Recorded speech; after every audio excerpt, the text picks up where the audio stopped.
भयानक स्थिति में भी डरो मत, धैर्य रख के देख लो। ऐसा गौतम बुद्ध ने कई सालों पहले अपने शिष्यों से क्यों कहा था? इसके पीछे का रहस्य क्या है? आज इसी रहस्य को हम गौतम बुद्ध की कहानियों के माध्यम से जानेंगे। तो बिना देर किए चलिए उन कहानियों की शुरुआत करते हैं। पहली कहानी, एक बार की बात है। चीन के एक हिस्से में बहुत बड़ा मठ था, जहां लगभग 500 भिक्षु रहते थे। वो सभी अपने गुरु के मार्गदर्शन में खुद को जानने का अभ्यास कर रहे थे। एक दिन एक लड़का उस मठ में शिष्य बनने के लिए आया। उसने मास्टर से कहा, मास्टर, मैं खुद को जानना चाहता हूँ, मैं सच की तलाश कर रहा हूँ, मैं पता लगाना चाहता हूँ कि सच क्या है। मास्टर ने उसकी ओर देखा और कहा कि अगर तुम सच जानना चाहते हो तो तुम्हें अपना पूरा जीवन दांव पर लगाना होगा। सच को जानने में तुम्हारा पूरा जीवन लग सकता है, फिर भी इस बात की गारंटी नहीं है कि तुम्हें इस जीवन काल में सच का पता लगेगा या नहीं। क्या तुम इसके लिए तैयार हो? शिष्य ने कहा, मास्टर, मैं यहाँ पीछे मुड़ने के लिए नहीं आया हूँ, मैं इसके लिए तैयार हूँ। गुरु ने कहा, अगर ऐसा है तुम एक काम करो, इस मठ में 500 भिक्षु हैं, तुम उनके लिए चावल कूटने का काम करो। बस सुबह से शाम तक चावल कूटने का ही काम करो, और जब तुम थक जाओ तो सोने चले जाओ। फिर अगली सुबह उठकर चावल को कूटना शुरू कर दो। इसके अलावा कुछ और मत करना, किसी और चीज के बारे में मत सोचना। बस इस रास्ते पर चलते रहना और दोबारा मेरे पास मत आना। जरूरत पड़ने पर मैं खुद तुम्हारे पास आऊंगा। उस लड़के ने गुरु के आदेश का पालन करते हुए चावल कूटना शुरू कर दिया। उस मठ में 500 शिष्य थे। उन सभी को समय समय पर भोजन की आवश्यकता पड़ती थी, इसीलिए वह बहुत जल्दी उठ जाता था और रात को देर तक चावल कूटता रहता था। जब वह थक जाता तो उसी कमरे में सो जाता था जहां वो चावल कूटता था। वो किसी से बात नहीं करता था और ना ही कोई उससे बात करने के लिए उसके पास आता था। कुछ महीनों तक चावल कूटते हुए उसके मन में पुराने विचार आते रहे, लेकिन उन विचारों को कोई नया विषय नहीं मिला तो वह अपने आप ही मिट जाने लगे। धीरे धीरे अपने आप ही उसके मन में विचार आना कम होने लगे। वह हमेशा चुप रहता और विचारहीन अवस्था में बस चावल कूटता रहता। उसने ना तो कभी ध्यान किया था और ना कभी शास्त्र पढ़ा था। मठ के बाकी शिष्य उसे मूर्ख समझते थे। ऐसा करते हुए 12 साल बीत गए। 12 साल बाद एक दिन मास्टर ने घोषणा की, अब मेरा आखिरी समय आ रहा है और मुझे अपना उत्तराधिकारी चुनना है, जो मेरे बाद मठ का मुखिया होगा। इसीलिए मेरा कोई भी शिष्य है जिससे लगता है कि उसे आत्म साक्षात्कार हो गया है और उससे खुद को जान लिया है, तो रात को मेरे दरवाजे के पास आकर इस दीवार पर कुछ पंक्तियां लिखें जिसमें उसकी जिंदगी का सारा अनुभव समाया हो। कई शिष्यों ने ऐसा करने के बारे में सोचा, पर मठ के प्रमुख शिष्यों में से एक ने वहां जाकर कुछ पंक्तियां लिखी। उसे बौद्ध धर्म ग्रंथों का बहुत ज्ञान था। सभी शिष्यों को लगता था कि वो इस मठ का उत्तराधिकारी बन सकता है। उसने लिखा था कि मन एक दर्पण की तरह है जिस पर विचारों और इच्छाओं की धूल जमा हो जाती है। इस धूल को हटाने के लिए ही ध्यान है, जिसकी धूल हट जाती है और मन का दर्पण साफ हो जाता है, वो मोक्ष को प्राप्त कर लेता है। अगली सुबह जब मास्टर उठे और उन्होंने इन पंक्तियों को देखा और उन्होंने कहा कि किस बेवकूफ ने यह सब कचरा मेरी दीवार पर लिखा है। वो शिष्य जिसने यह लिखा था वो चुप रहा। हालांकि उसने जो पंक्तियां लिखी थी वो ज्ञान से भरी थी, लेकिन यह सब किताबी ज्ञान था। वो शिष्य बहुत चालाक था। उसने पंक्तियां लिखी पर उसने नीचे अपने हस्ताक्षर नहीं किए, क्योंकि वो स्वयं इसके बारे में निश्चित नहीं था कि यह सही है या नहीं, क्योंकि उसे आत्म साक्षात्कार नहीं हुआ था।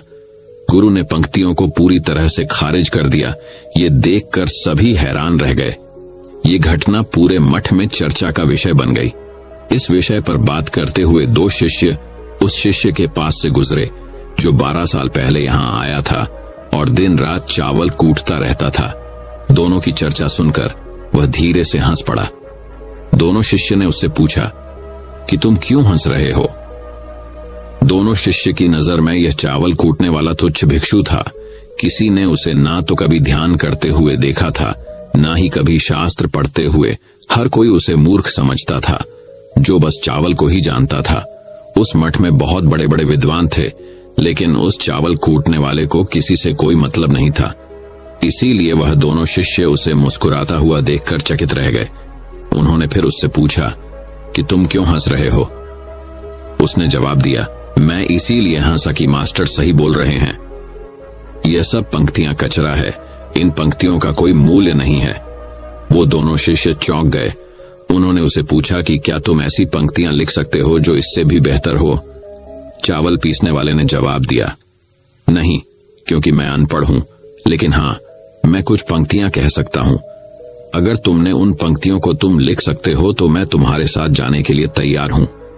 उन दोनों शिष्यों ने कहा, ठीक है। वे मास्टर के कमरे के पास गए और चावल कूटने वाले ने कुछ पंक्तियां बोली और दूसरे शिष्य ने उस पंक्तियों को दीवार पर लिख दिया और उन पंक्तियों के नीचे लिख दिया कि चावल कूटने वाला। उन्हें लगा कि मास्टर इस पर भी गुस्सा करेंगे। जो पंक्तियों उसने लिखने के लिए कहा था वो बहुत अद्भुत पंक्तियां थीं। मन तो बस एक का भ्रम है, ना तो मन है, ना ही मन का कोई दर्पण है, और जब मन ही नहीं है तो धूल कहां ठहरेगी। जो ये जानता है वो सच को जान गया। जब गुरु ने ये पंक्तियां देखी तो वे आधी रात को उठे और चावल कूटने वाले के पास गए। वह सो रहा था। मास्टर ने उसे जगाया और कहा कि ये लो मेरी छड़ी और मेरे वस्त्र भी ले लो। आज से तुम इस मठ के उत्तराधिकारी हो, लेकिन इस मठ को छोड़कर कहीं दूर चले जाओ, क्योंकि इस मठ में बहुत सारे विद्वान हैं जो खुद को तुमसे ज्यादा श्रेष्ठ मानते हैं और वो तुम्हें मार देंगे। वो इस बात को बर्दाश्त नहीं कर सकते कि एक साधारण सा चावल कूटने वाला उनसे ज्यादा विद्वान निकला। तुम्हें वह सारा ज्ञान हो गया है जो मुझे है। तुम्हें यह सारा ज्ञान चावल कूटते कूटते हुआ है, और मुझे पता है कि तुम जहां भी जाओगे लोग तुम्हारे पास आने लगेंगे, क्योंकि जब कोई फूल खिलता है तो उसकी महक हर तरफ फैलने लगती है। उसने अपने गुरु के पैर छुए और रात को ही वहां से चला गया। अगर हम अपनी जिंदगी में देखें तो पाएंगे बहुत से लोग सोचते हैं कि ध्यान केवल एक ही जगह बैठकर आंखें बंद कर ही किया जा सकता है, लेकिन हकीकत में ऐसा नहीं है। ध्यान तो चलते चलते भी किया जा सकता है। अपना कुछ काम करते हुए भी ध्यान किया जा सकता है। असल में ध्यान का मतलब ये है कि आप जो भी काम कर रहे हैं उसे पूरे शिद्दत से करें कि आपको आपके शरीर का ख्याल भी ना रहे। बिल्कुल उस चावल पीसने वाले की तरह जो चावल कूटने में इतना मगन हो गया कि उसको खुद का कोई ख्याल ही नहीं रहा। उसने चावल कूटते हुए ही उसने आत्म साक्षात्कार प्राप्त कर लिया। हर समय वर्तमान में रहना और कुछ नहीं सोचना। मन तब तक ही है जब तक विचार है। जब विचार ही नहीं रहेंगे तो मन भी गायब हो जाएगा। जब मन ही नहीं रहेगा तभी तुम अपने आप को अच्छे से जान पाओगे। असल में हमें अपने वास्तविक रूप को जानने के लिए कोई अन्य साधना करने की आवश्यकता नहीं है। हम जो कुछ भी कर रहे हैं बस उसमें हमें पूरी तरह से खो जाने की जरूरत है। अपने काम में इस कदर से लीन हो जाओ कि आपका काम ही आपका ध्यान बन जाए। तो चलिए दर्शकों, अब बढ़ते हैं हमारे दूसरी कहानी की तरफ। दूसरी कहानी है ये 10 आदतें दिमाग को कमजोर बनाती हैं। बौद्ध कहानी। गांव में रहने वाला एक नौजवान लड़का अपने मन के अनियंत्रित विचारों से बहुत परेशान था। न चाहते हुए भी हर समय उसके मन में कोई न कोई विचार चलते ही रहते हैं। जब वो कोई काम करता तो उसके हाथ, पैर और शरीर दो उस काम को कर रहे होते हैं, लेकिन उसका मन अतीत में घटी किसी घटना के ख्याल में खोया रहता। उसे अपने भविष्य को लेकर ख्याली पुलाव पकाने की भी आदत पड़ चुकी थी। वो अक्सर सोचता कि एक दिन मैं यह करूंगा, वो करूंगा, एक दिन मैं बहुत ही बड़ा और सफल इंसान बन जाऊंगा। वो अक्सर अपने भविष्य को लेकर बड़े बड़े सपने देखता रहता है और उन सपनों में खुद को हमेशा दूसरों से आगे रखता और खुद को एक नायक के रूप में प्रस्तुत करता। वह जब भी किसी महान, बुद्धिमान, वीर और साहसी व्यक्ति की कहानी सुनता या पढ़ता तो उस कहानी के नायक की जगह खुद को रख लेता और अपने ख्यालों में ही वो सभी साहसिक और महान कार्य करने की कोशिश करता जो उस कहानी के नायक ने किए होते थे। वह अक्सर अपने ख्यालों में सोचता कि एक दिन मैं बहुत ही सफल इंसान बनूंगा जिसके पास बहुत सारा पैसा होगा, समाज में खूब इज्जत और मान सम्मान होगा। वह एक बहुत ही सुंदर और सुशील लड़की से शादी करेगा और खुशी खुशी अपना जीवन व्यतीत करेगा। वह कई वर्षों से ऐसा ही सोचता आ रहा था। उसे लगता था कि उसका जीवन एकदम से बदल जाएगा, वो एकदम से सफल बन जाएगा, लेकिन उसके साथ आज तक ऐसा कुछ भी चमत्कार नहीं हुआ था, बल्कि समय बीतने के साथ उसकी हालत और भी बुरी होती जा रही थी। और इसका सबसे बड़ा कारण था उसका एक्शन ना लेना, यानी काम ना करना। उसके सपने तो बड़े बड़े थे और वो अपने ख्यालों में भविष्य के लिए बड़ी बड़ी योजनाएं भी बना लेता था, लेकिन उसने आज तक उन सपनों को हकीकत में बदलने के लिए कभी कोई ठोस कदम नहीं उठाया था, कभी भी खुद को कड़ी मेहनत करने के लिए प्रेरित नहीं किया था। जिसका परिणाम ये हुआ कि अब वह 25 साल से भी ऊपर का हो चुका था, लेकिन आज तक आपने किसी भी सपने को हकीकत में बदलते हुए नहीं देखा था। इसीलिए अब उस व्यक्ति को भी यह बात समझ आने लगी थी कि वह अपने मन के बनाए हुए ख्यालों के जाल में फंस चुका है, जिससे वह केवल अपने ख्यालों में ही अपने सपनों की चीजों के बारे में सोचकर खुश होता रहता है और कभी भी वास्तविक दुनिया में उन सपनों को पूरा करने के लिए कोई प्रयास नहीं करता। उसे पता तो था कि उसका दिमाग फालतू के विचारों से भरा हुआ है और वो वास्तविकता में नहीं जी रहा है, लेकिन बहुत प्रयास करने के बाद भी वह अपनी इस आदत को छोड़ नहीं पा रहा था। उसे अपने ख्यालों की दुनिया में जीने में मजा भी आ रहा था, लेकिन जब वह अपने ख्यालों से बाहर आकर अपनी वास्तविक स्थिति को देखता और उसके बारे में सोचता तो वह बहुत दुखी हो जाता। अब धीरे धीरे उसकी यह आदत उसके तनाव और उदासी का कारण बन चुकी थी। अब वो अपने दोस्तों और घर वालों से ज्यादा बात भी नहीं करता था। दिन भर गुमसुम और उदास रहने लगा था। एक दिन ऐसे ही उदास मन के साथ वह एक पेड़ के नीचे बैठा हुआ था। तभी उसका एक मित्र उसके पास आता है और उसे कहता है, मित्र, हमारे गांव में एक बहुत ही प्रसिद्ध बौद्ध भिक्षु पधारे हुए हैं और मैंने सुना है कि वह मन और मन की शांति से जुड़ी हर एक समस्या का समाधान बहुत ही आसानी से कर देते हैं। मुझे लगता है कि तुम्हें उनसे एक बार जरूर मिलना चाहिए। वो तुम्हारी समस्या का समाधान कर सकते हैं। अपने मित्र की बात सुन वो है नौजवान व्यक्ति खुश हो जाता है और उन्हें बौद्ध भिक्षु से मिलने चल पड़ता है। थोड़ी देर बाद वह बौद्ध भिक्षु के समक्ष पहुंच जाता है, जो कि एक वृक्ष के नीचे ध्यान मुद्रा में बैठे हुए थे। वह बौद्ध भिक्षुओं को प्रणाम कर उनके सामने बैठ जाता है और अपनी सारी समस्याएं बताना शुरू कर देता है। वह कहता है, मेरा मन हर समय असंख्य विचारों से भरा रहता है। इसमें बेवजह के विचार हर समय चलते ही रहते हैं। मैं कोई काम कर रहा होता हूँ तब भी मेरा मन अतीत या भविष्य के किसी विचार में ही खोया रहता है। मैं कितना ही प्रयास कर लूं, पर ये मेरी एक नहीं सुनता। मैं अपने इस अशांत मन को शांत करना चाहता हूँ, इसे खाली करना चाहता हूँ, इसे एकाग्रचित करना चाहता हूँ, जिसमें मैं अब तक का सफल रहा हूँ। मैं आपके पास बड़ी उम्मीद लेकर आया हूँ। कृपया मुझे कोई रास्ता दिखाए। उस नौजवान व्यक्ति की ये सारी बातें ध्यान से सुनने के बाद बौद्ध भिक्षु ने कहा, जिंदगी खुशहाल और मन शांत तो तभी होगा ना जब जो गलतियों कर रहे हो उन गलतियों को करना बंद कर दोगे। क्या क्या गलतियों कर रहे हो और मन को कैसे साफ करना है, इस बारे में आज मैं तुम्हें विस्तार से बताऊंगा। ध्यान से सुनना। पहले तो आप इस वीडियो को लाइक करें और हमारे चैनल को सब्सक्राइब कर दें। पहली गलती, पर्याप्त नींद ना लेना, पूरी नींद ना लेना शरीर और मन को कई तरह से नुकसान पहुंचाता है। अगर पूरी नींद ना ली जाए तो याददाश्त का कमजोर होना, तनाव, चिड़चिड़ापन, हर समय थका हुआ महसूस करना और चेहरे की चमक खोने जैसी समस्याओं का सामना करना पड़ता है। इसके साथ ही कम सोने से समस्याओं का समाधान निकालने वाले दिमाग की क्षमता पर असर पड़ता है और दिमाग को तुलनात्मक अध्ययन करने में दिक्कत आती है। इसीलिए रोजाना कम से कम 5 से 6 घंटे की गहरी नींद लेना जरूरी है। नींद मानव जीवन के लिए महत्वपूर्ण होती है क्योंकि यह हमारे शारीरिक और मानसिक स्वास्थ्य को सुरक्षित रखने का माध्यम होती है। रोज पर्याप्त गहरी नींद लेने से हमारी शारीरिक क्षमता बढ़ती है, मानसिक तनाव कम होता है और जीवन की गुणवत्ता में सुधार होता है। हमारी दिनचर्या में नींद का बहुत ही महत्वपूर्ण स्थान है क्योंकि यह हमें दिन भर की थकान और तनाव से राहत दिलाती है। यदि किसी कारणवश तुम पूरी नींद नहीं ले रहे हो तो इससे तुम्हारे शारीरिक और मानसिक स्वास्थ्य पर बहुत बुरा असर पड़ेगा। शारीरिक स्वास्थ्य के पहलू में नींद का अभाव तुम्हारी शारीरिक क्षमता को कम कर सकता है क्योंकि नींद के दौरान हमारे शरीर की मरम्मत, सफाई और इसके ऊर्जा स्तर में सुधार होता है। लगातार कम नींद लेने से जीवन की गुणवत्ता में गिरावट आने के साथ साथ हमारे शरीर की प्रतिरक्षा प्रणाली भी कमजोर पड़ने लगती है, जिससे बीमारियों का खतरा बढ़ जाता है। और मानसिक स्वास्थ्य के पहलू में पर्याप्त नींद ना लेने से मानसिक तनाव बढ़ सकता है और मानसिक स्वास्थ्य पर असर डाल सकता है। नींद के अभाव में मानसिक तनाव और चिंता की स्थिति में वृद्धि होती है, जिससे तुम्हारी दिनचर्या, निर्णय लेने की क्षमता और उत्साह पर असर पड़ता है। नींद के अभाव से बच्चों और युवाओं की शिक्षा कार्य पर भी असर पड़ सकता है। उनकी याददाश्त, समझ और नैतिकता पर असर पड़ सकता है, जिससे उनकी शिक्षा कार्य में प्रगति रुक सकती है।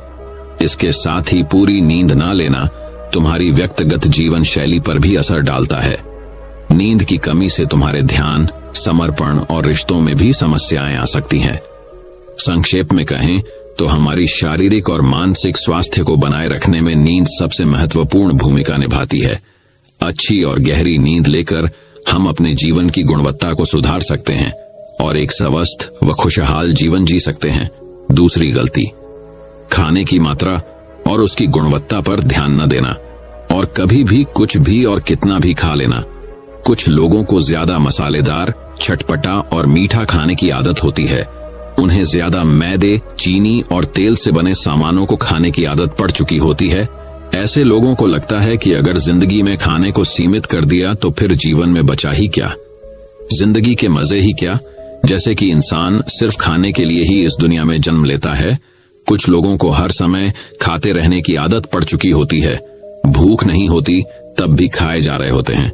जबरदस्ती कुछ भी उल्टा सीधा पेट में डालते रहते हैं, जैसे पेट नहीं कोई कूड़ादान हो। जरूरत से अधिक या कुछ भी खाते रहने से सिर्फ शरीर का वजन ही प्रभावित नहीं होता, बल्कि दिमाग की शक्ति पर भी इसका बुरा असर पड़ता है। मैदा, तेल, चीनी और ज्यादा नमक से बने पदार्थों का सेवन करने से शरीर का वजन बढ़ने के साथ साथ कई सारी बीमारियां जन्म लेने लगती हैं, और जिसका नकारात्मक प्रभाव हमारी भावनाओं और विचारों पर भी पड़ता है, क्योंकि एक बीमार शरीर व्यक्ति के मन को भी बीमार बना देता है, जिससे व्यक्ति मानसिक रूप से भी बीमार पड़ने लगता है और तनाव व चिंता का शिकार हो जाता है। इसीलिए व्यक्ति को भोजन की उचित मात्रा और उसकी गुणवत्ता पर विशेष ध्यान देना चाहिए। तीसरी गलती, जरूरत से ज्यादा भागदौड़ भरी जिंदगी और ये सोच के रुकना मना है। कुछ लोगों को लगता है कि जिंदगी सिर्फ ऐसे ही चलती है। गलत। भागदौड़ भरी जिंदगी कितनी भी हो, लेकिन रूखो अगर भागते ही रहोगे तो ऐसे हाँफ के गिरोगे कि उठने लायक ही नहीं रहोगे। तो जिंदगी की भागदौड़ के बीच थोड़ा सा समय खुद के लिए भी निकालो, खुद को भी समय दो। खुद को ढूंढने का प्रयास करो कि कौन सी चीज तुम्हें खुशी देती है, कौन सा काम करने में तुम्हें आनंद आता है। खुद से सवाल करो और खुद को खुश रखने का प्रयास करो। और देखना, जब तुम अंदर से शांत और तरोताजा होकर किसी काम को करोगे तो बहुत ही कम समय में तुम उसी काम में बहुत अच्छे परिणाम मिलने शुरू हो जाएंगे। लेकिन अगर हर समय भागते रहोगे, भागती रहोगी, थके रहोगे, तो तुम देखोगे कि हर काम में बहुत ज्यादा समय लग रहा है, बहुत ज्यादा ऊर्जा लग रही है, लेकिन फिर भी अंदर से खुशी नहीं मिल रही।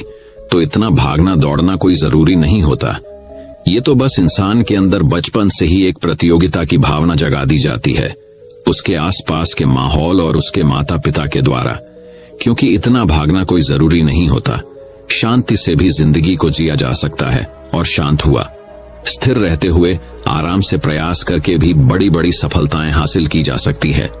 चौथी गलती, अपनी किसी एक ऐसी बुरी आदत को पहचानो और उसे अपनी जिंदगी से पूरी तरह से हटाना, जो तुम्हारी सफलता के रास्ते की सबसे बड़ी बाधा है। हर इंसान की कोई ना कोई एक ऐसी बुरी आदत होती ही है जो उसे सबसे ज्यादा नुकसान पहुंचाती है, उसे आगे नहीं बढ़ने देती या फिर उसे पीछे खींचती है। क्योंकि जब कोई इंसान आगे नहीं बढ़ रहा होता है तो समय के साथ साथ वो पीछे ही जा रहा होता है। अब ये आदत कुछ भी हो सकती है, जैसे काम को टालने की आदत, ज्यादा सोचने की आदत, चिंता करने या बहस करने की आदत। कोई भी एक ऐसी आदत जो तुम्हें लगता है कि तुम्हें सबसे ज्यादा नुकसान पहुंचा रही है, उसे पहचानो और आज से ही उस किसी अच्छी आदत से बदलने का प्रयास शुरू कर दो।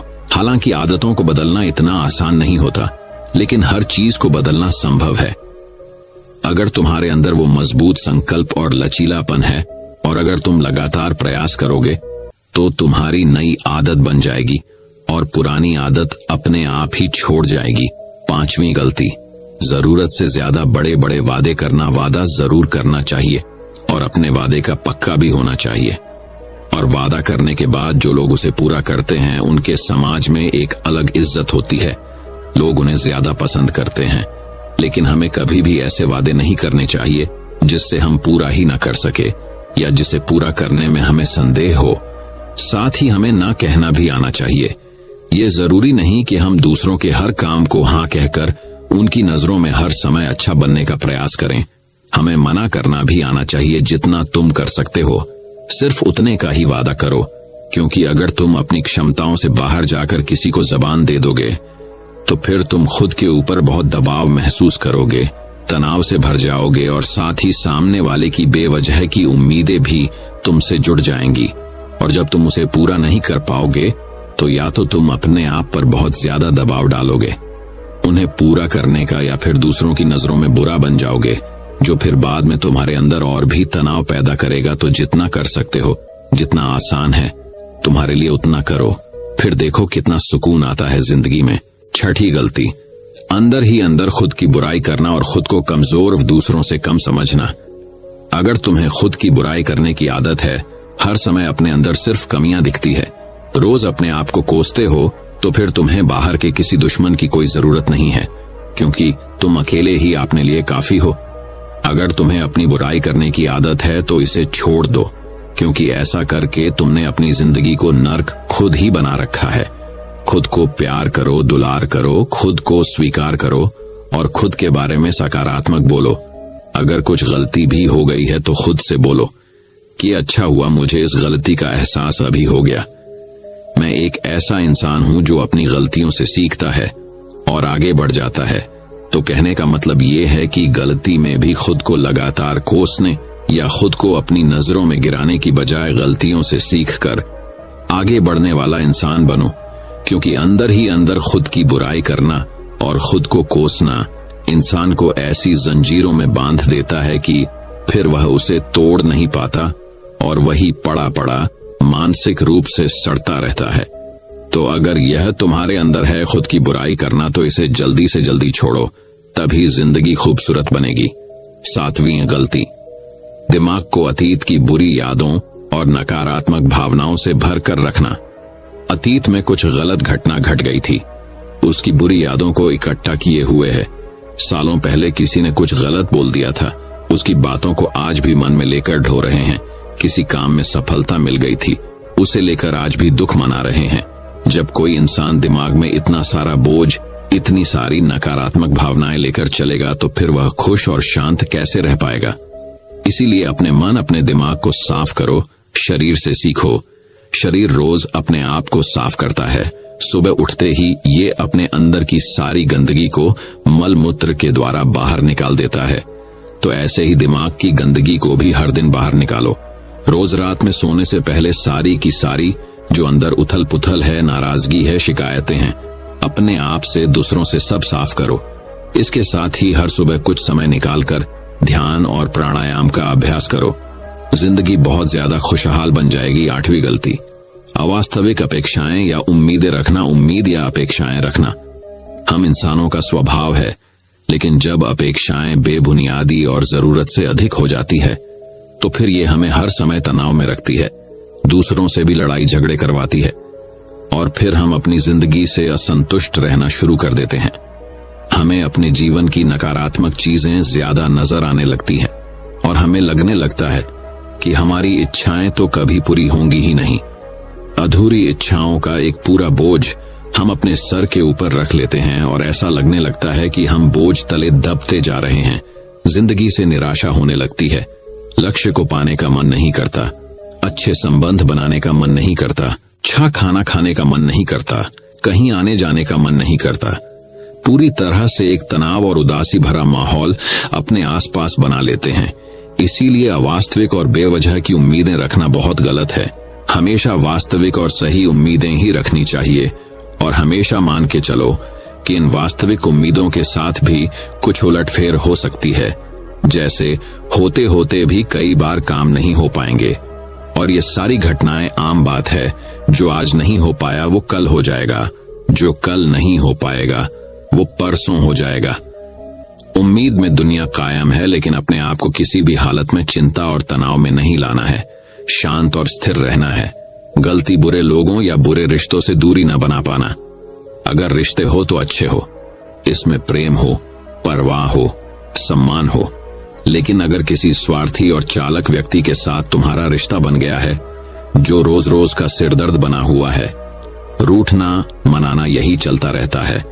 संबंधों में अपने आप को खूब दबाना पड़ता है, डर के जीते हो, बस गुस्सा ही तुम्हारे अंदर रहता है। तो ऐसे रिश्ते से खुद को दूर कर लो। अकेले में बहुत सुकून है, लेकिन अगर कोई ऐसा व्यक्ति है जो रोज रोज का सिरदर्द बना हुआ है, तो इससे तो जिंदगी तहस नहस हो जाती है। अगर उनसे ऐसे घनिष्ठ संबंध है, इसे पूरी तरह से नहीं छोड़ा जा सकता, तो फिर ऐसी स्थिति में संबंधों को सीमित कर दो। और जिन लोगों से तुम पीछा छुड़ा सकते हो, उन लोगों को तो बिल्कुल अपनी जिंदगी से बाहर निकाल दो और अपनी जिंदगी में सुकून लाओ। इतना कहने के बाद बौद्ध भिक्षु ने अपनी बात समाप्त की और कहा, तो ये थी वो कुछ गलतियां जिन्हें अगर तुम सुधार लेते हो तो तुम्हारी जिंदगी फिर से शांति, सुकून और खुशी से भर जाएगी। दोस्तों, एक और गलती जो आज के समय में हमारे मन को अशांत और बेचैन रखती है, वो है digital devices and social media का ज्यादा यूज करना। अब आज के समय में तो डिजिटल डिवाइसेस को अपनी जिंदगी से पूरी तरह अलग करना लगभग असंभव है, लेकिन जो लोग बेमतलब का इन सब डिवाइस में लगे रहते हैं, जिनका कोई काम ही नहीं है, लेकिन फिर भी चिपके रहेंगे, नेटफ्लिक्स देखते रहेंगे, सोशल मीडिया स्क्रॉल करते रहेंगे, एक पागलपन की हद तक पूरा दिन इन डिवाइसेस में ही गुजार देंगे। ये आदत बहुत ज्यादा खराब है। जितना आपके काम के लिए जरूरी है इसका यूज करिए, लेकिन इसमें भी बीच बीच में ब्रेक लेना, रेस्ट लेना जरूरी होता है।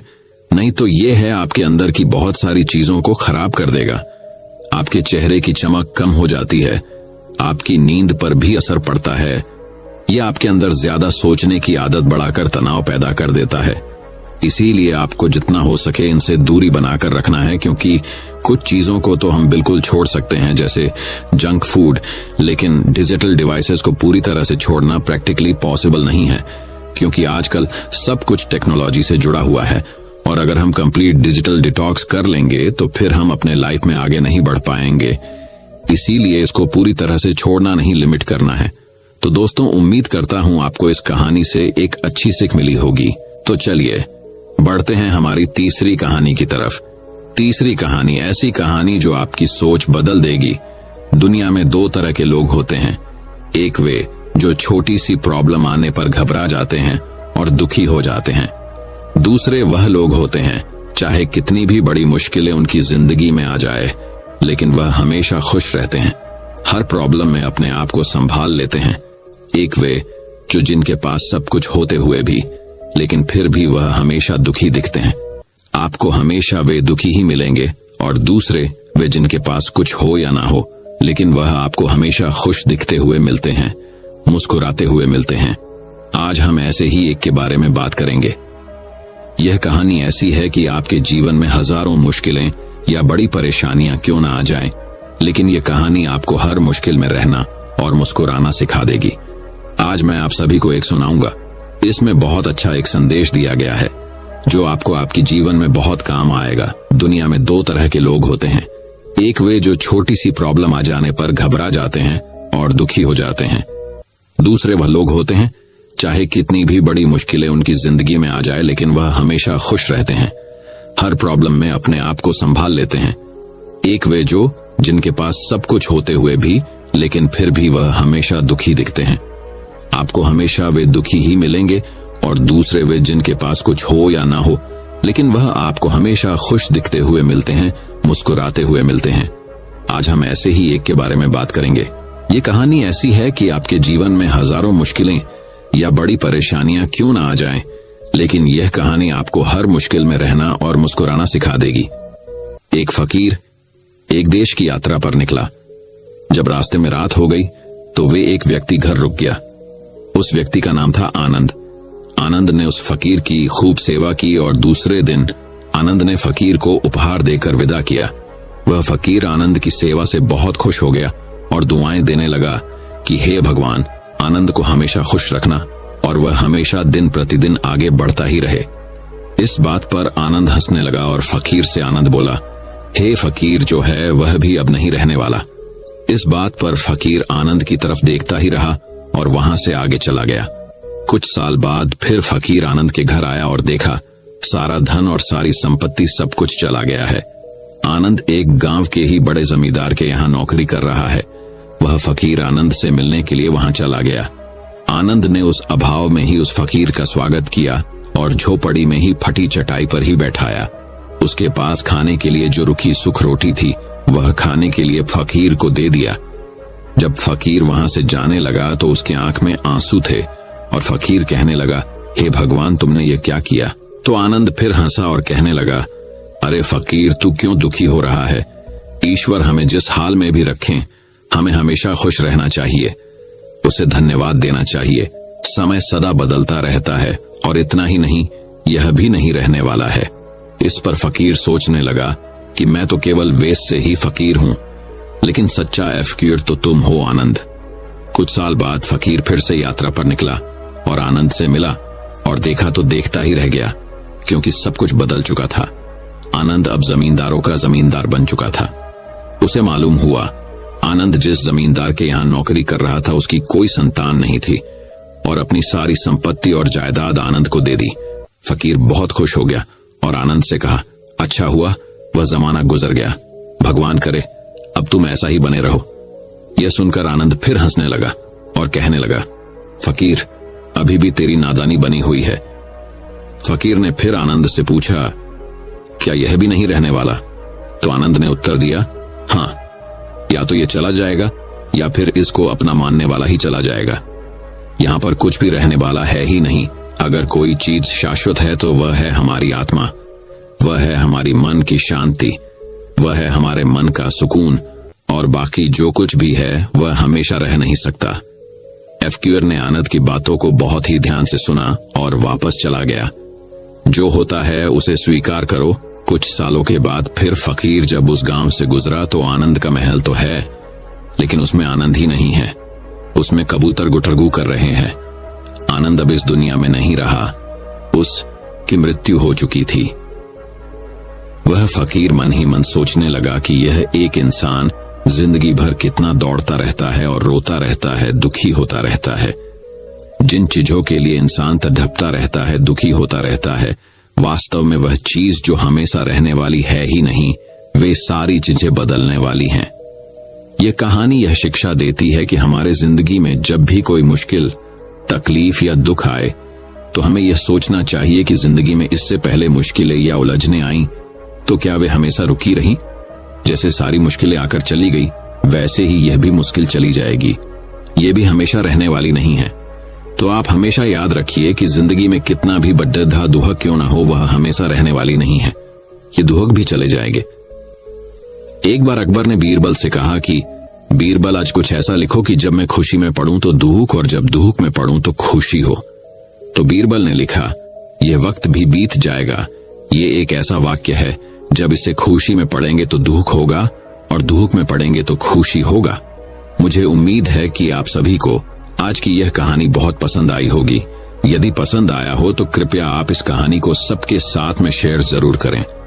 तो दोस्तों, चलिए बढ़ाते हैं हमारी चौथी कहानी की तरफ। कहानी बुद्ध ने सिखाई आत्मनियंत्रण की कला। एक लड़का अत्यंत जिज्ञासु था। जहां भी उसे कोई नई चीज सीखने को मिलती, वह उसे सीखने के लिए तत्पर हो जाता। उसने एक तीर बनाने वाले से तीर बनाना सीखा, नाव बनाने वाले से नाव बनाना सीखा, मकान बनाने वाले से मकान बनाना सीखा, बांसुरी वाले से बांसुरी बनाना सीखा। इस प्रकार वह अनेक कलाओं में प्रवीण हो गया, लेकिन उसमें थोड़ा अहंकार आ गया। वह अपने परिजनों व मित्रों से कहता, इस पूरी दुनिया में मुझ जैसा प्रतिभा का धनी कोई नहीं होगा। एक बार शहर में गौतम बुद्ध का आगमन हुआ। उन्होंने जब उस लड़के की कला और अहंकार दोनों के विषय में सुना तो मन में सोचा कि इस लड़के को एक ऐसी कला सिखानी चाहिए जो अब तक की सीखी कलाओं से बड़ी हो। वे भिक्षा का पात्र लेकर उसके पास गए। लड़के ने पूछा, आप कौन हैं? बुद्ध बोले, मैं अपने शरीर को नियंत्रण में रखने वाला एक आदमी हूं। लड़के ने उन्हें अपनी बात स्पष्ट करने के लिए कहा। तब उन्होंने कहा, जो तीर चलाना जानता है वह तीर चलाता है, जो नाव चलाना जानता है वह नाव चलाता है, जो मकान बनाना जानता है वह मकान बनाता है, मगर जो ज्ञानी है वह स्वयं पर शासन करता है। लड़के ने पूछा, वह कैसे? बुद्ध ने उत्तर दिया, यदि कोई उसकी प्रशंसा करता है तो वह अभिमान से फूलकर खुश नहीं हो जाता, और यदि कोई उसकी निंदा करता है तो भी वह शांत बना रहता है, और ऐसा व्यक्ति ही सदैव आनंद में रहता है। लड़का जान गया कि सबसे बड़ी कला स्वयं को वश में रखना है। कथा का सार यह है कि आत्मनियंत्रण जब सध जाता है तो संभव आता है, और यही संभव अनुकूल प्रतिकूल दोनों स्थितियों में हमें प्रसन्न रखता है। तो दोस्तों, चलिए बढ़ाते हैं हमारे अगले कहानी की तरफ। 5वीं कहानी भगवान बुद्ध के प्रवचनों से भी कुछ जरूरी है। एक बार बुद्ध एक गांव में अपने किसान भक्त के यहाँ गए। शाम को किसान ने उनके प्रवचन का आयोजन किया। बुद्ध का प्रवचन सुनने के लिए गांव के सभी लोग उपस्थित थे, लेकिन वह भक्त ही कहीं दिखाई नहीं दे रहा था। गांव के लोगों में कानाफूसी होने लगी कि कैसा भक्त है कि प्रवचन का आयोजन करके स्वयं गायब हो गया। प्रवचन खत्म होने के बाद सब लोग घर चले गए। रात में किसान घर लौटा। बुद्ध ने पूछा, कहाँ चले गए थे? गांव के सभी लोग तुम्हें पूछ रहे थे। किसान ने कहा, दरअसल प्रवचन की सारी व्यवस्था हो गई थी, पर तभी अचानक मेरा बैल बीमार हो गया। पहले तो मैंने घरेलू उपचार करके उसे ठीक करने की कोशिश की, लेकिन जब उसकी तबीयत ज्यादा खराब होने लगी तो मुझे उसे लेकर पशु चिकित्सक के पास जाना पड़ा। अगर नहीं ले जाता तो वह नहीं बचता। आपका प्रवचन तो मैं बाद में भी सुन लूंगा। अगले दिन सुबह जब गांव वाले पुनः बुद्ध के पास आए तो उन्होंने किसान की शिकायत करते हुए कहा, यह तो आपका भक्त होने का दिखावा करता है, प्रवचन का आयोजन कर स्वयं ही गायब हो जाता है।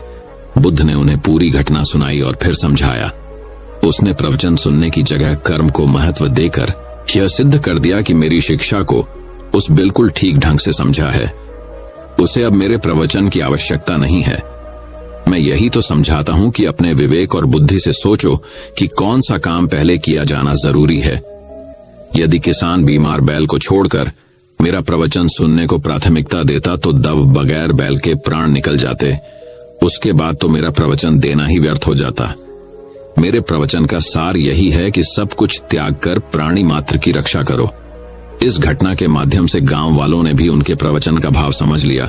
तो दोस्तों, चलिए बढ़ाते हैं हमारी छठी और अंतिम कहानी की तरफ। छठी कहानी, मन का मंत्र। एक बार की बात है, एक आदमी के जीवन में सिर्फ दुख ही दुख थे। वह जो भी काम करता उस बेचारे का वह काम पूरा ही नहीं होता। घर में आता तो घर में क्लेश बना रहता। किसी से कोई मदद मांगता तो कोई उसकी मदद नहीं करता। ऐसा लगता था कि चारों तरफ से उसके ऊपर दुख का पहाड़ टूट पड़ा है। उसे समझ नहीं आ रहा था कि मैं इन दुखों से कैसे पार पाऊं।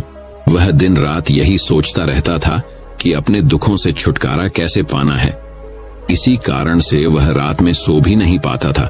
उसकी आंखों के नीचे बड़े बड़े काले घेरे बन गए थे, जो इस बात का प्रतीक थे कि वह आदमी कितना दुखी है और कितना चिंतित है। कभी कभी तो उसके मन में आत्महत्या करने के भी ख्याल आते थे, लेकिन अपने परिवार की चिंता करके वह यह कदम नहीं उठा पाता। वह इतना दुखी हो गया कि उसने निर्णय किया कि वह इन दुखों से छुटकारा पाकर ही रहेगा। इसके लिए चाहे उसे कितनी ही मेहनत करनी पड़े, कुछ भी करना पड़े, चाहे अंगारों पर चलना पड़े, लेकिन इन दुखों से छुटकारा हासिल करके रहेगा। ऐसे ही एक दिन उसने अपने मित्र से पूछा कि मैं अपने जीवन को कैसे सुधारूं। उसके मित्र ने उसे बताया कि तुम किसी बाबा के पास जाओ। बाबाओं के पास ऐसा मंत्र होता है जिससे सारे दुख मिट जाते हैं, जीवन खुशियों से भर जाता है और धन संपदा भी हासिल होती है। तुम किसी ऐसे बाबा को ढूंढ लो, बस तुम्हारा काम बन जाएगा।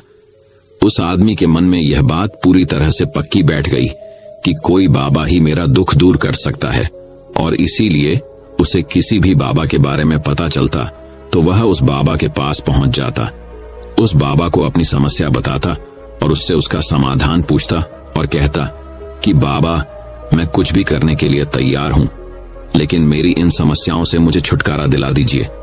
आप जो कहेंगे मैं वह करूंगा, लेकिन मेरे जीवन को सुधार दीजिए बाबा। उसे कुछ टोने टोटके बताते थे करने के लिए और बदले में दान दक्षिणा ले लेते थे कि यह टोना टोटका करने के बाद तुम्हारे घर में सुख शांति बनी रहेगी, बस इस टोटके को पूरी विधि के साथ करना। वह आदमी घर लौटकर पूरी विधि के साथ टोने टोटके करने लगा, लेकिन बहुत टोने टोटके करने के बाद भी उसके जीवन में कुछ बदलाव नहीं आया। इसके विपरीत उसका जीवन और ज्यादा दुखी हो गया। जो भी बाबा उसे टोना टोटका देता था वह बदले में उससे दान दक्षिणा लेता था, जिससे उसका धन भी धीरे धीरे खत्म हो रहा था। इससे उसके जीवन में दुख और ज्यादा बढ़ गया। तब उसे लगा कि बाबाओं के पास जाने से तो मेरे जीवन में दुख कम होने की वजह बढ़ते ही जा रहे हैं। तो मुझे क्या करना चाहिए, बाबाओं के पास जाऊं या न जाऊं? फिर एक दिन एक आदमी ने उसे बताया कि तुम अपने घर में किसी पंडित को बुलाकर हवन करवा लो। हवन होगा, घर शुद्ध हो जाएगा, कोई भी बुरी ऊर्जा होगी घर में तो वह घर से बाहर चली जाएगी। किसी पंडित को बुलाकर पूरे विधि विधान उसे मंत्र उच्चारण कराओ, हवन कराओ, जिससे घर में सुख शांति आए। उस आदमी के मन में यह बात बैठ गई और उसने एक पंडित को अपने घर पर बुलाकर हवन करवा दिया। हवन अच्छी तरह से संपन्न हुआ। बदले में पंडित ने भी अच्छी दान दक्षिणा ली और उसके बाद वह वहां से विदा हो गया। लेकिन कुछ दिनों के बाद उस आदमी को महसूस हुआ कि उसके जीवन में अभी भी कोई बदलाव नहीं आया है। अब वह आदमी पूरी तरह से दुखी हो गया और ज्यादा परेशान हो गया। अब तो उसे लगने लगा था कि मेरे जीवन में से दुख कभी खत्म ही नहीं होंगे, और यही सोच सोचकर उस आदमी का बुरा हाल हो गया था।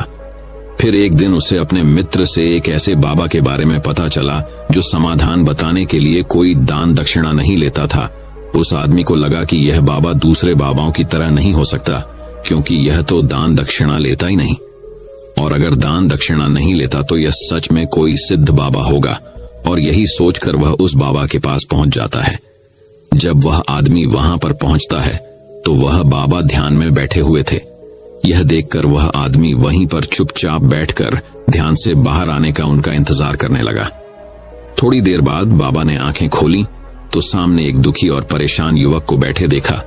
उसकी आंखों के नीचे काले घेरे देखकर ही समझ गया कि यह आदमी अपने जीवन से कितना परेशान है। उसे संबोधित करते हुए बाबा ने पूछा कि बच्चा, क्या चाहते हो? बाबा के पास क्या लेने आए हो? उस आदमी ने कहा कि बाबा, मैं अपने जीवन से बहुत परेशान हूं।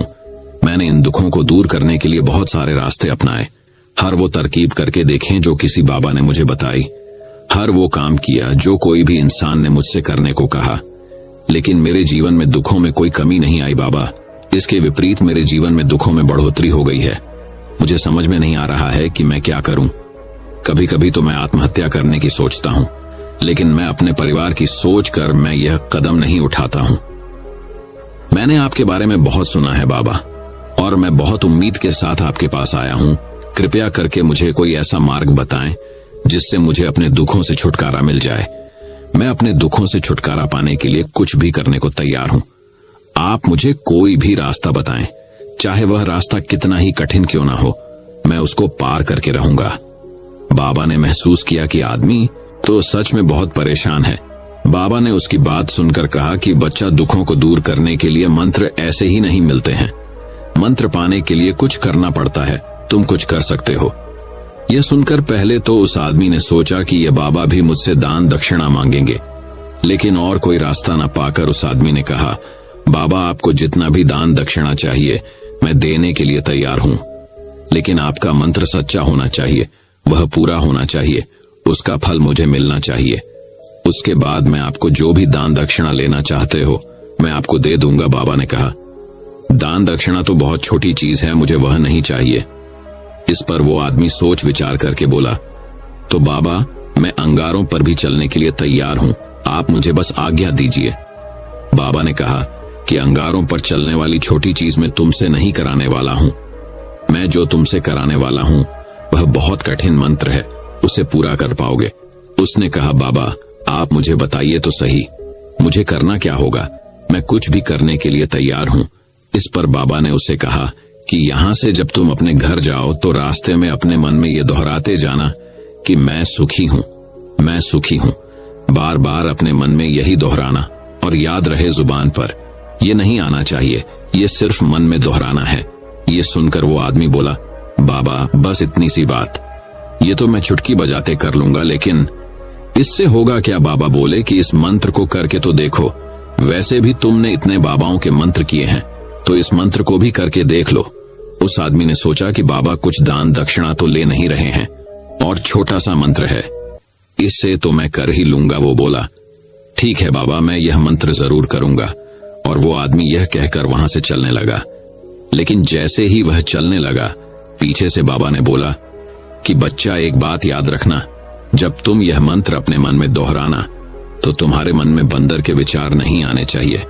बंदर का ख्याल भी नहीं आना चाहिए तो ही यह मंत्र सिद्ध होगा। आदमी बोला, मुझे तो आज तक बंदर का कोई विचार नहीं आया, तो अब क्यों आएगा?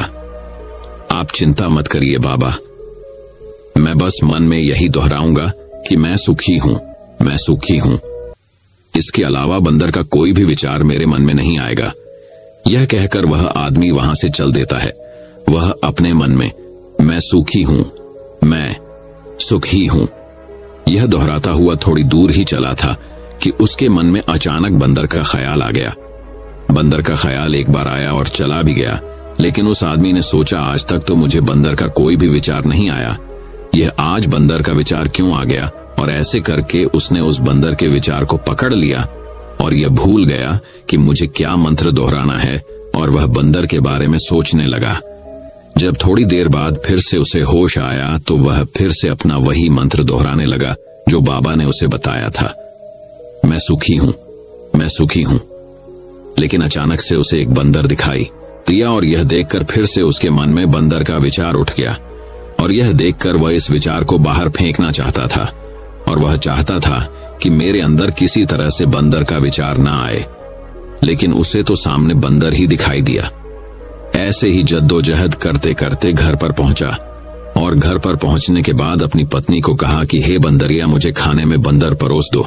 और जब उसे एहसास हुआ कि उसने क्या बोल दिया तो वह अपने बाल नोचने लगा और दीवारों में सर मारने लगा कि आज तक मुझे बंदर का कोई भी विचार नहीं आया, और आज मुझे यह क्या हो गया है कि मुझे हर जगह बंदर ही बंदर नजर आ रहे हैं।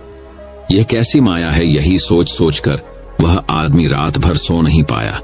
रात भर करवटें बदलते रहा और सुबह उठकर सीधे उसी बाबा के पास पहुंच गया और उसके चरणों में गिरकर कहा कि बाबा, पता नहीं क्या चमत्कार हो रहा है, आज तक मुझे बंदर का कोई विचार नहीं आया, लेकिन कल से जब से आपने मुझसे कहा कि बंदर का विचार नहीं आना चाहिए, तब से मुझे हर जगह बंदर ही बंदर नजर आ रहे हैं। उस आदमी ने कहा कि बाबा, मुझे तो आपके पीछे पेड़ पर बैठा बंदर केले खाते हुए दिखाई दे रहा है, ये हो क्या रहा है बाबा? ये सुनकर बाबा हंसने लगे। बच्चा, मन का जाल एक ऐसा जाल है जिसे समझ पाना इतना आसान नहीं है। बंदर तो तुम्हारे रास्ते में पहले भी आते थे। जब तुम मेरे पास आए थे तो इन्हीं पेड़ों पर यह बंदर घूम रहे थे, लेकिन तब तुम्हारे ध्यान में यह बंदर नहीं था, तब तुम्हारे ध्यान में सिर्फ दुख थे। इसके बाद बाबा ने उसे बताया कि बच्चा, हम जिस चीज से भी दूर भागना चाहते हैं वही चीज हमारे मन में बहुत गहरे में प्रविष्ट हो जाती है और हमारे अंतर मन में समा जाती है।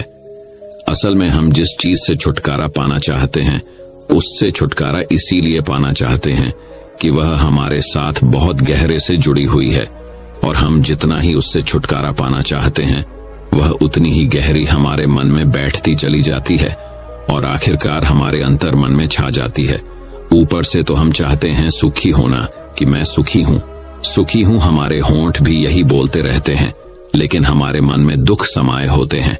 हमारे विचारों में, हमारे मन में दुख ही दुख दिखाई देते हैं। इसीलिए अपनी जुबान से बार बार यह बोलने से कि मैं सुखी हूं, मैं सुखी हूं, हम सुखी नहीं होंगे जब तक यह मंत्र हमारे अंतर्मन में प्रविष्ट नहीं होगा। इस पर उस आदमी ने पूछा कि बाबा, लेकिन यह मंत्र हमारे अंतर्मन में प्रविष्ट कैसे होगा? यह सुनकर बाबा ने कहा कि बच्चा, अपने दुखों से लड़ना बंद कर दो।